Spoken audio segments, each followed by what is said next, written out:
Welcome everybody to the ongoing meditation class. This is for those who have already meditated before, those who are coming to the introduction to meditation class that is being held in the room to my right. And on this ongoing class, I always choose a particular aspect of meditation to talk about. So the instructions given before we meditate are not general, they're usually specific to some aspect of meditation. And I got a letter last week from a person who was starting to see beautiful visions in the meditation. They were asking me what they mean and how to deal with them. So I'm going to start talking about that in this afternoon's meditation class.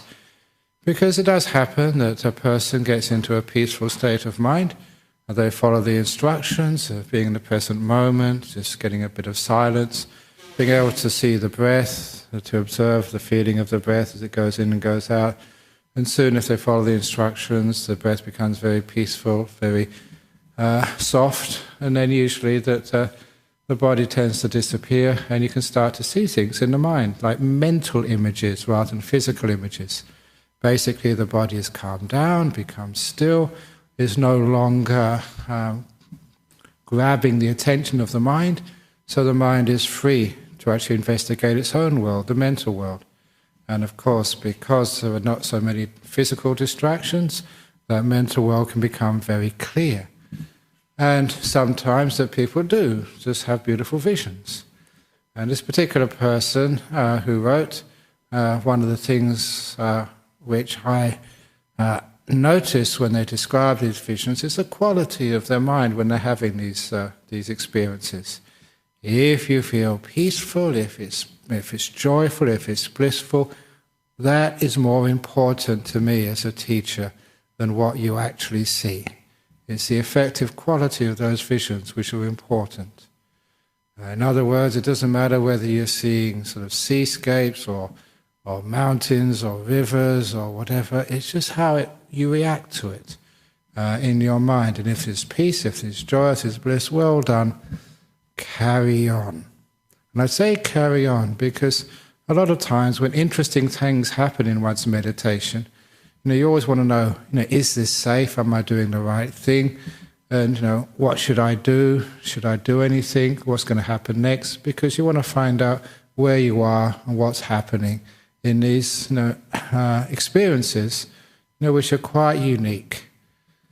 And basically, if the effective tone is peaceful, blissful, joyful, then the advice is just carry on. If the effective tone is the one of fear, then see if you can abandon that fear and change the fear into something which is more joyful. Because a lot of times these experiences, because they're unknown, unfamiliar, too often we can just destroy their beneficial value just by reacting adversely with fear, or especially because of what the heck is going on. So number one, they're natural, they're good, just carry on and enjoy them. But if the effective quality is sometimes fearful because of the quality of the vision, I like to bring up the story when, during one of my meditations a long time ago, I just got a vision. The body was nice and peaceful, disappearing, the breath was just so soft and easy, and then a vision came into my mind of the monster. And it was a very scary monster, came right in front of me. Had these big bulging eyes, bloodshot, like the eyes were almost coming out of their sockets. Had not ordinary teeth, but fangs, really sharp fangs, dripping this red stuff, which I assume was blood.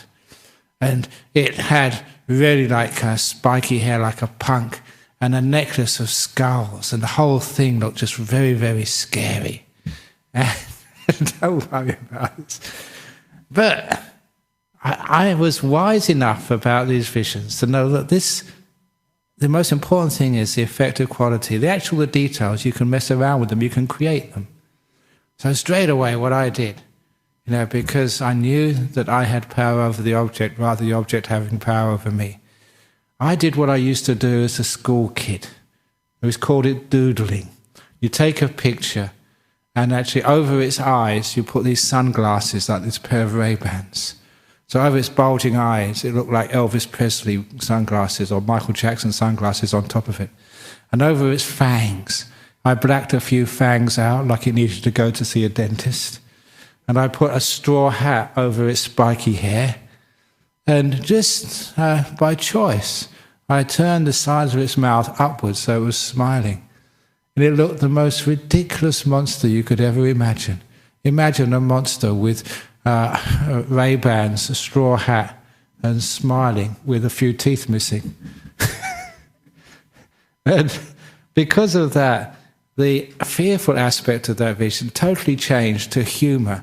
And I laughed in my meditation, and that vision disappeared, and disappeared forever. And I taught that technique once to this fellow, I always remember this too, who came to me at Bodhinyana Monastery. He'd been staying there meditating, and he was getting a bit sort of scared because he was washing the paving bricks out by the kitchen dining room building. And out of every paving brick came out this monster at him. Ugh. And I told him what to do with it. And he reported back one day later, he had a wonderful day. It was so much fun playing with the monsters. And after a while, it just disappeared and vanished. Because basically, I call it like you're humiliating the monsters. And after a while, they just don't want to be humiliated anymore. They disappear. But they're not real monsters. They're just creation of the mind. So it's learning how to deal with these things. And the most important part of this psychology is to notice it's what you add to it. That is the most important part of these visions. If you are afraid, you add fear, and whatever you see becomes a bit scary. If you add fun to it, because I'm a very playful monk, well, you add play to that vision, and it becomes very playful and humorous. And if you've got a very peaceful, happy mind, what you actually see becomes peaceful and happy. It becomes a beautiful vision. And that is why I encourage people, if they do start to see those beautiful visions, no matter what it is, it does not matter. Enjoy it. If you're having fun, carry on. If you're afraid, turn it around to something humorous. Whatever it is, turn it into something pleasant. It's not that hard to do with your mental world. Number one, it really just shows you in life just how much what you add to life really affects its tone. No matter what experience you're having, you can change any painful experience to be an interesting one. Just really what you add to things. That is the insight which it gives you. And number two, for those of you who've been meditating a long time, when some of these visions come up, you will think, oh, what's going on? And I say, look, you've been meditating for such a long time, and sometimes you have to deal with aching knees and bad backs and the mind wandering around, thinking about this or falling asleep, and now you're having something interesting. Enjoy it. You deserve it. You're having a good time. What's wrong with having a good time in meditation? I tell you what, it's because Westerners in particular, thinking anything religious, must be hard work. If it's no pain, no gain, they said. That might be in other religions, but not Buddhism. Here we say no fun, no enlightenment. So the fun part of it is really important, essential. So if you're having a good time, carry on. Now, to take that thing, after a while it'll just fall away simply because the mind just loses its energy, but you can enjoy it. Don't take it seriously. Don't think this is an omen if you see things happening. If you see numbers, do not buy that lottery ticket. It will not win. This is just the mind just creating things, but the important thing is how it creates the effective quality. That is what's telling me that you're doing a good thing because it's peaceful and it's happy. If you try and control these things and interfere with them, then it loses their effective quality of peace and happiness. So number two, you're sitting back, enjoying it. Don't get involved and try and control things. As soon as you try and control things, it always goes wrong. What I've taught you for many years here, the reason why people do get peaceful states of mind, they get interesting states of mind, is because they've let go. They've let go of the controller. The mind is settling down. It's getting peaceful. In those still states of mind, these things happen. It's nature, the nature of a mind which gets very still. So don't spoil it by interfering.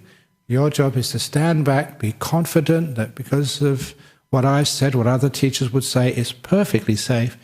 Stand back, enjoy it, let it be, and just go for the ride.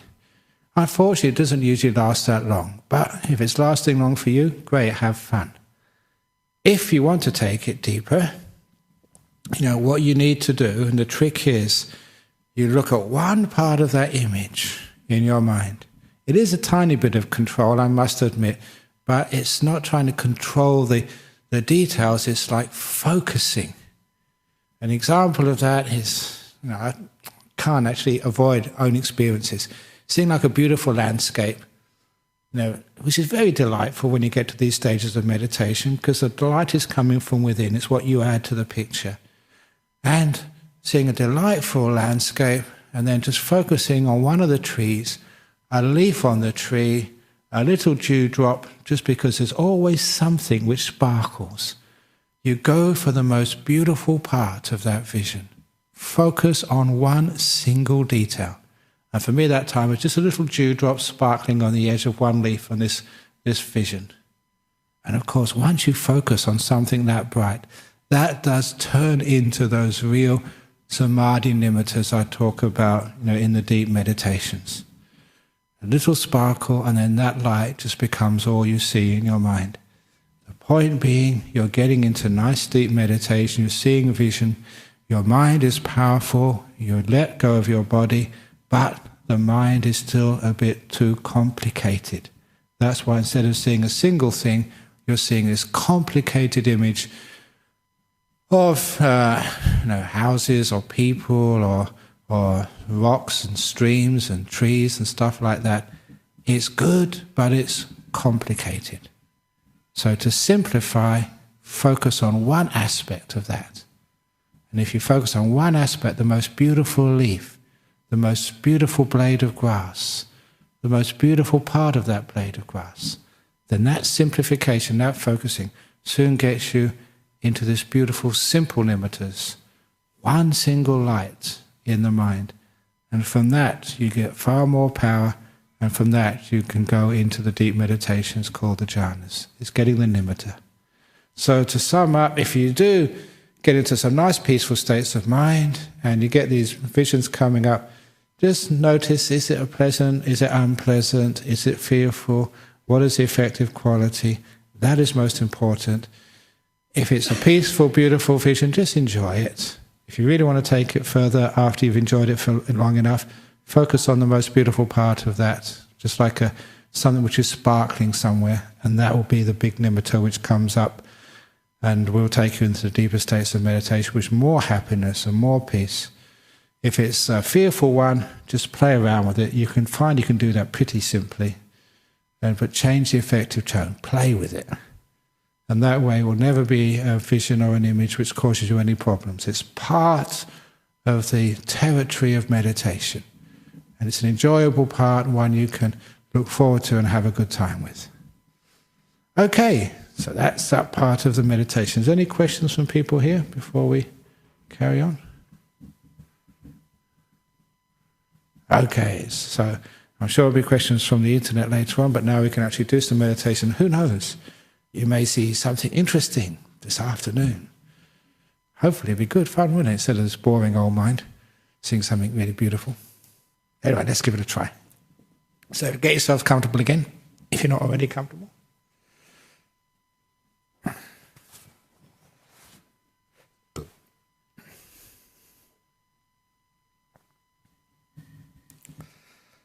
Bring your attention onto your body, just to care for your own body.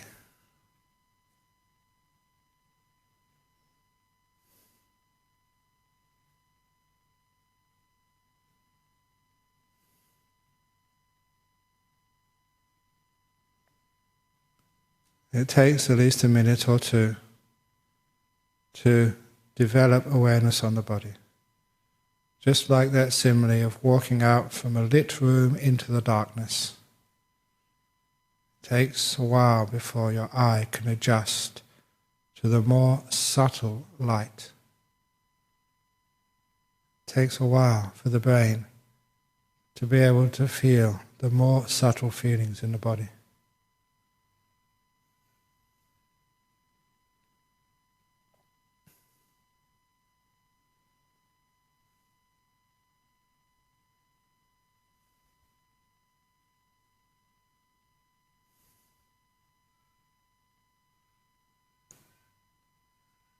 And as you begin to experience those subtle feelings, don't be so passive that you just endure a painful feeling. If your body is not properly adjusted and you want to fidget, please do so. To be able to adjust the body by moving, by scratching, by coughing, by sneezing at the beginning is important. It shows that you are not trying to control the body by bearing with it, that you are in harmony with your body, listening to it, being a friend, cooperating with the body. If the body says cough, then cough. You have no right to restrain those natural forces.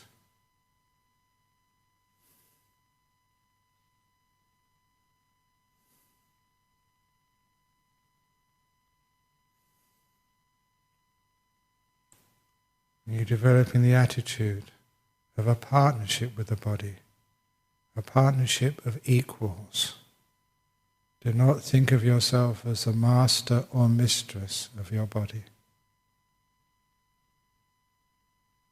Don't treat it like a slave. Treat it as a friend. As a master or mistress towards a slave, you find you abuse your body. It's a partnership, you work together in harmony, and your body is healthy.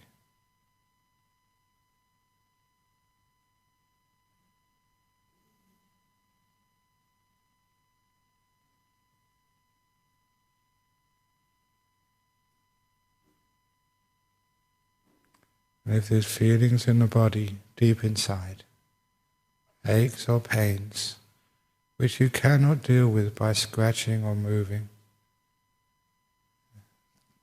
then there is the way of being mindful of that irritation and adding kindness to that feeling, to that part of the body. Mindfulness together with compassion or kindness relaxes parts of the body.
Carry on relaxing the body, don't let it go yet. These last few moments of relaxation of the body are crucial for your health and comfort.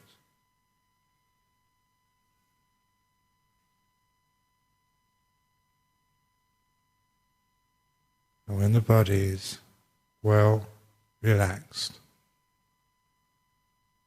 only then can we let it go. And having let go of the physical world,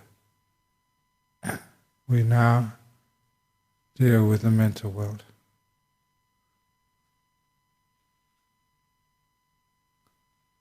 Especially the world of the past and the future, which we let go of, we abandon.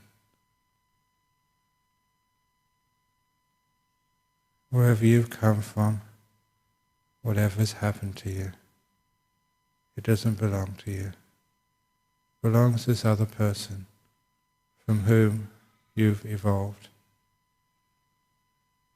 Let it go.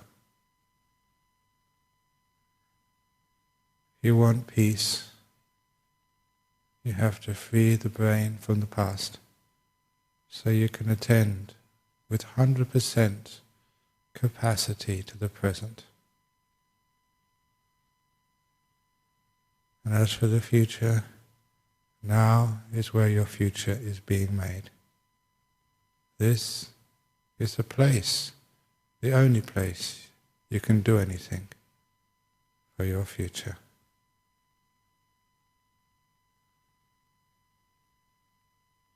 As you leave the past behind and untie that link, that chain which binds you to your past. I was imagining that you're one of these trekkers up in the snowfields carrying around a heavy sled. You just untie the buckle which connects you to that sled containing your whole past.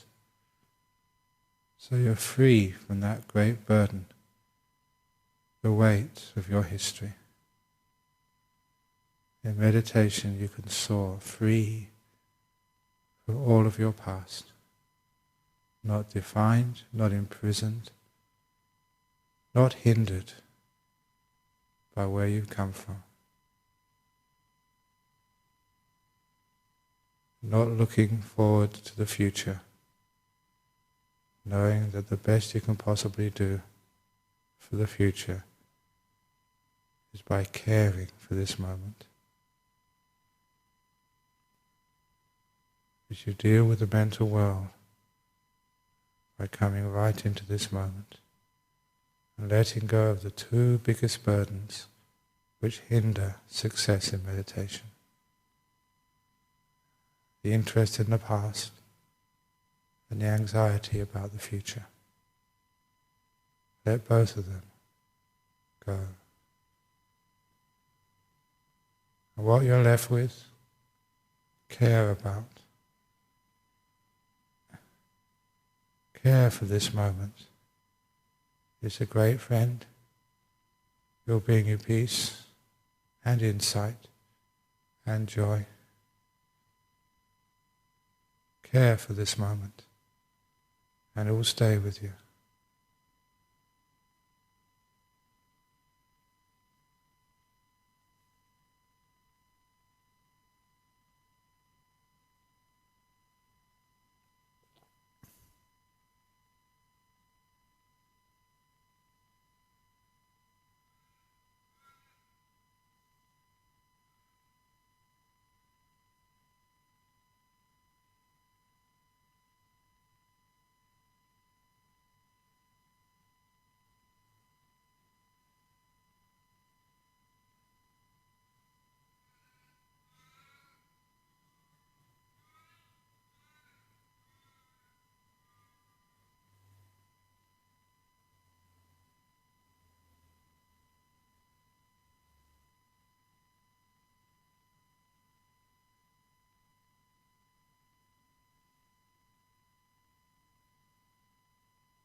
being in the moment.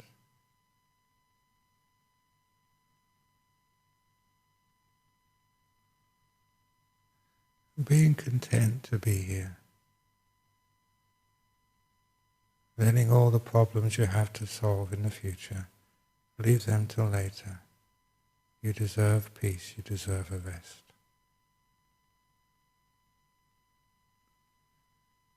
See if you can notice the silence, the space between the thoughts. When you know, without giving anything a name, without talking to yourself inside your mind. Just know.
If you want to watch your breathing, just know the breath as it comes in and goes out.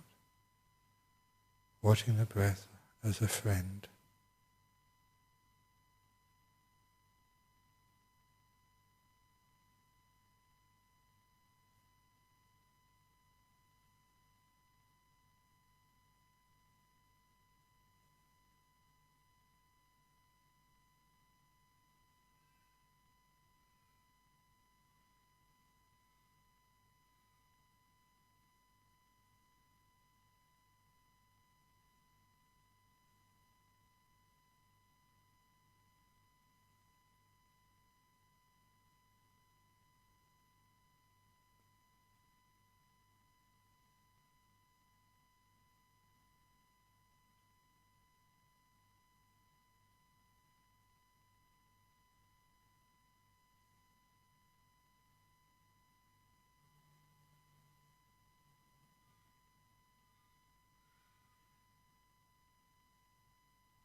It's very close to the end of the meditation now.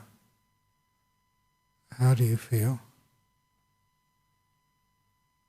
How relaxed is the body? How free is your mind?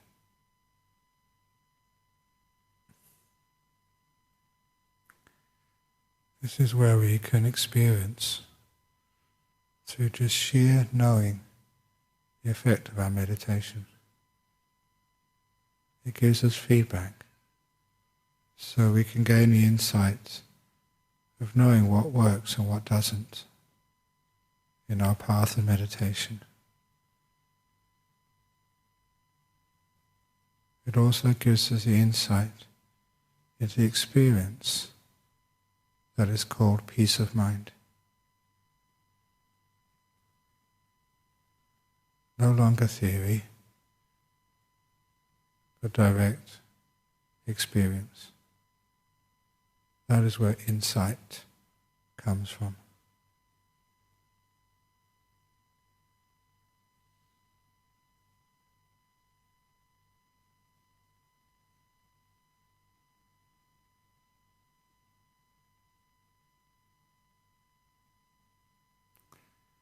Now I'm going to ring the gong 3 times. Please listen to every sound from the gong and let the 3rd chime from the gong take you out from your meditation.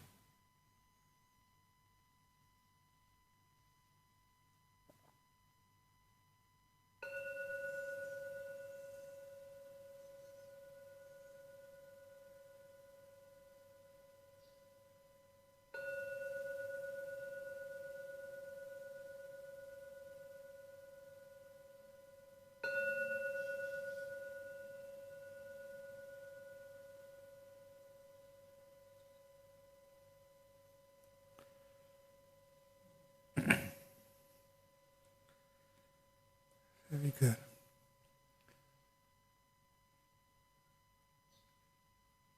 Okay.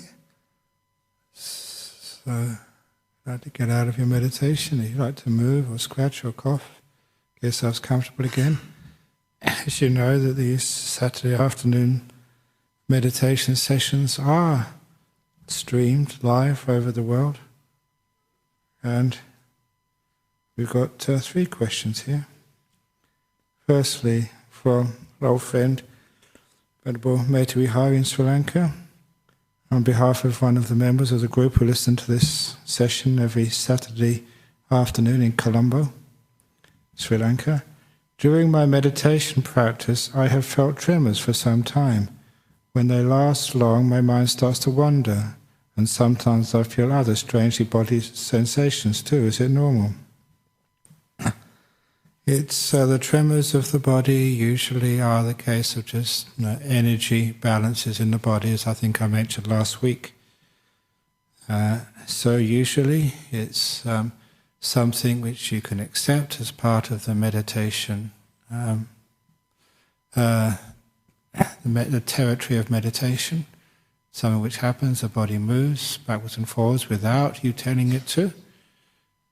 The important thing is don't focus on it, don't make that the center of your attention. The simile which might help is the simile of the TV set. When you look at the TV set, when you first turn it on, you may be able to see the photograph on top of the TV set, the papers underneath the TV set. You will certainly be aware of the frame of the TV set, but after a while, because you focus in the center of the TV, whatever is above, below, to the left and the right disappears from your field of vision. And all you're left with is the center of the TV screen. You're not even aware of the boundaries of the TV screen, the frame. In the same way that as long as you keep focusing on, say, the breath, your main meditation object, you keep that in the center, any tremors in the body, any other movement, because they're on the edge, soon that you focus inside and those tremors, you're not aware of them anymore. Because you're not aware of them anymore, they will just vanish by themselves. So the very fact they're lasting long means you're focusing on them. They're becoming the main object of your meditation. They're too close to the center of your screen in this simile, which is why they last. So see if you can just focus on the breath. If you're watching me now, the breath is in the center. Those tremors are over here somewhere. They're on the edge. They're not central to you. Because they're not central to you, because you're not giving them importance, they don't take the center screen, soon they'll vanish by themselves. And it's true, your mind has started to wander because the tremors have taken you away from the breath or whatever else is your meditation object. And you've gone onto the body and the body feels a bit weird. Leave the body alone, just go back to the breath. Now we have 2 questions from Romania. First of all, when going on retreat or meditation for long times, every day a constant dull pain arises everywhere in the legs from top to bottom. I can endure the pain and sit through, but the last 15 to 20 minutes are painful, and my body builds up stress and tension. What to do? Do more sessions but shorter with less pain and alternate sitting, walking often, or sit through the pain for long periods? There's another alternative, which was not mentioned, which is when the pain comes up, then move. No need to get up and start walking meditation. Just keeping your eyes closed, just rearrange the legs so that the pain is lessened. And even though that does break up the continuity of your attention on your meditation object, it breaks it up, but just for maybe 30-40 seconds, the time it takes you to mindfully, carefully move your legs. And then when you close your eyes again, the pain has vanished. Yes, you've lost a little bit of momentum, but you soon regain it in the next 2 or 3 minutes. And you can continue on after those 2 or 3 minutes of regaining where you left off and go far deeper. So the idea that in meditation you have to sit absolutely still and you can't move, maybe that is what you have to do in places like Guantanamo Bay, but meditation retreats are not torture chambers. So if you feel like moving, move, for goodness sake. The idea of sitting through pain and just enduring is something, I'm not sure where that's come from in Buddhism, but that's not compassionate. That doesn't seem right, and it also does not work. So please, when it does get a bit too much to bear, and you notice how much is just you're being restless and you just want to scratch for scratching's sake. You just want to move because you're restless. You know what's real and what is just the imaginary stuff. So if it really is going to cause you a problem, then move, readjust your posture. If that doesn't work, like many people here, we sit on chairs, on stools. There's all sorts of meditation technology has arisen because of the need, and so people are designing chairs and stools and cushions, especially for meditation. And if anyone wants to start a business in Australia, the meditation is growing, you can start to design, or rather create designer meditation chairs or cushions. A little chair, we can press a button and it can lower the back or rise the back depending on how much you want, which can fluff up the cushion for you. Even a little button so you can make a cup of coffee during the meditation without going up and have a drink and then carry on with watching the breath. There's no end of possible designs for your meditation cushions. Even an alarm bell to call the monk just in case you're having a bit of a trouble. And also with the personal air conditioner as well, so it keeps it nice and quiet. So you can rearrange the posture. The main thing is just rearrange it. And lastly, apologies, but this is another one from Romania. I read a story about how to catch a monkey with peanuts because monkeys don't let go of peanuts. It's just a letting go. It's a story from Stories of Tea by Venerable Hui Kan. Hui Kan is the lady, the nun who lives down here in Perth in Victoria Park. Monkeys don't let go of many things. I mentioned the story about how you catch a monkey with a banana in my story about Buddhists and bananas, which is one of my famous talks. I've given many interesting talks like Buddhism and coffins, which is a really rip-roaring talk. You find that on the web, and also Buddhism and bananas. And the one about, people didn't realize just how spiritual bananas could be. But the one about the monkeys and bananas, you get a coconut, you eat the inside of the coconut, leave a small little hole, just big enough for a monkey to put its paw in, and you chain the coconut to a tree, you leave a banana in the coconut. The monkey finds the banana in the coconut because the hole is just big enough to put its paw in, but not big enough to take its paw out with a banana in its grip. So he can't get the banana out. You put the paw in the coconut, but when it's holding a banana, the fist is bigger, so it just can't get it out. So the monkey tries all night trying to get the banana out. When the hunter comes, the monkey sees the hunter coming, and all the monkey needs to do to escape with its life and freedom is to let go of the banana and go. And get its hand out easily if it lets go of the banana. But the monkey will not let go of the banana because it's my banana. Even though there's many other bananas in the forest, no, this is my banana. And that's where the monkey gets caught. Behind every attachment is this ownership. It's my wife, my husband, my son, my car, my banana. We don't know how to let them go. And it's not really letting go of peanuts, it's letting go of the banana. So I don't know about letting go of peanuts. I know peanuts is what you feed monkeys, at the zoo anyway. But there's so many peanuts, I don't know how they do that. But anyway, catching a monkey is usually done with a banana because the banana's much bigger. So that's about learning how to let go of things.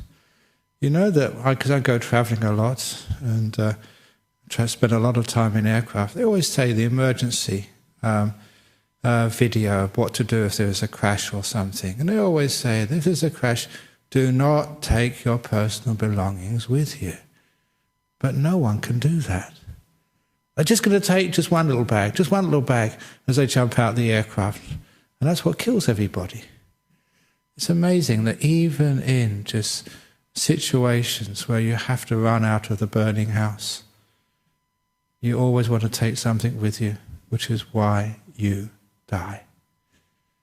And that's why there was an old simile which I developed, is if you want to find out what you're really attached to, imagine you're in a burning house. What would you take out with you? What would be the first thing that you would take out of the burning house? And that's what you're most attached to. Then the second thing, then the third thing.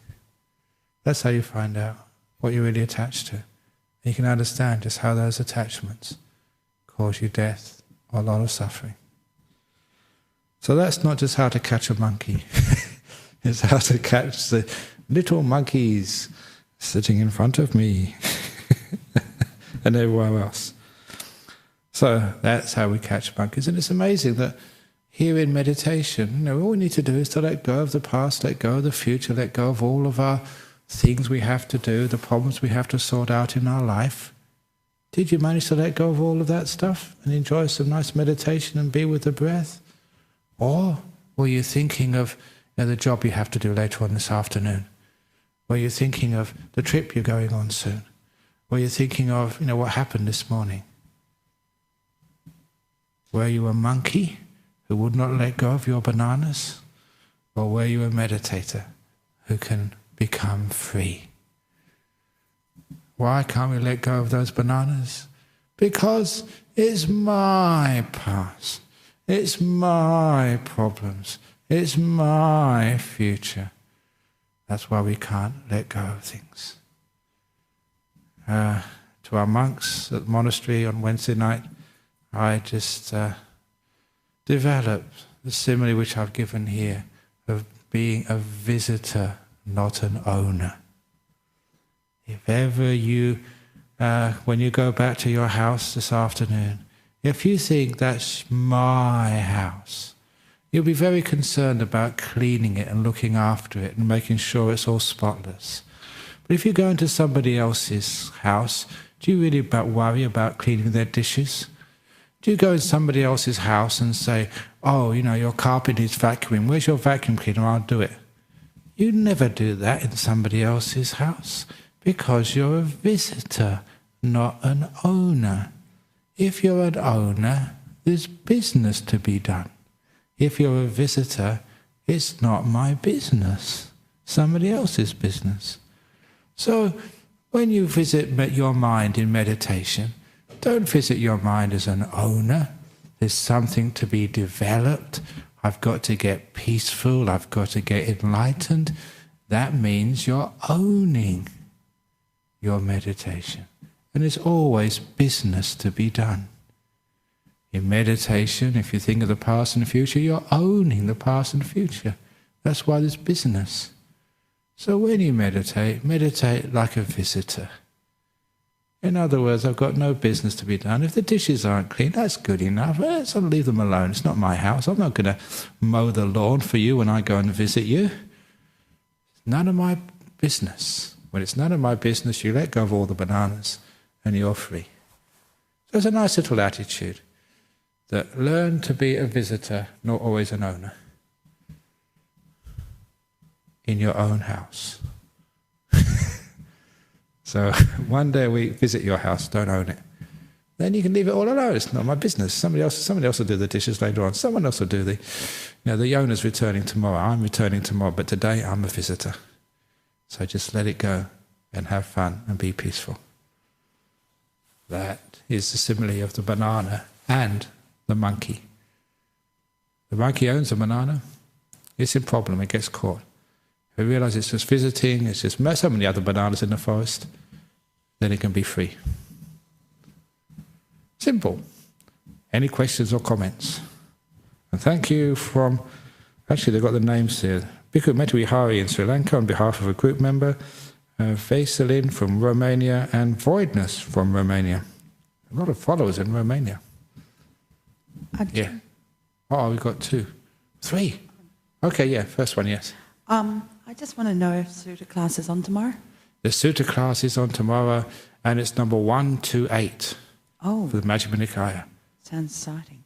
Very exciting and very amazing sutta. And I heard about the unfortunate news, but I hope that you celebrate her life. Well, yeah, that's my mother passed away. Yeah. But don't call her dying. She got liberated from the old people's home. Oh, that's good. That's good. Very good, very good. Okay, quick question here.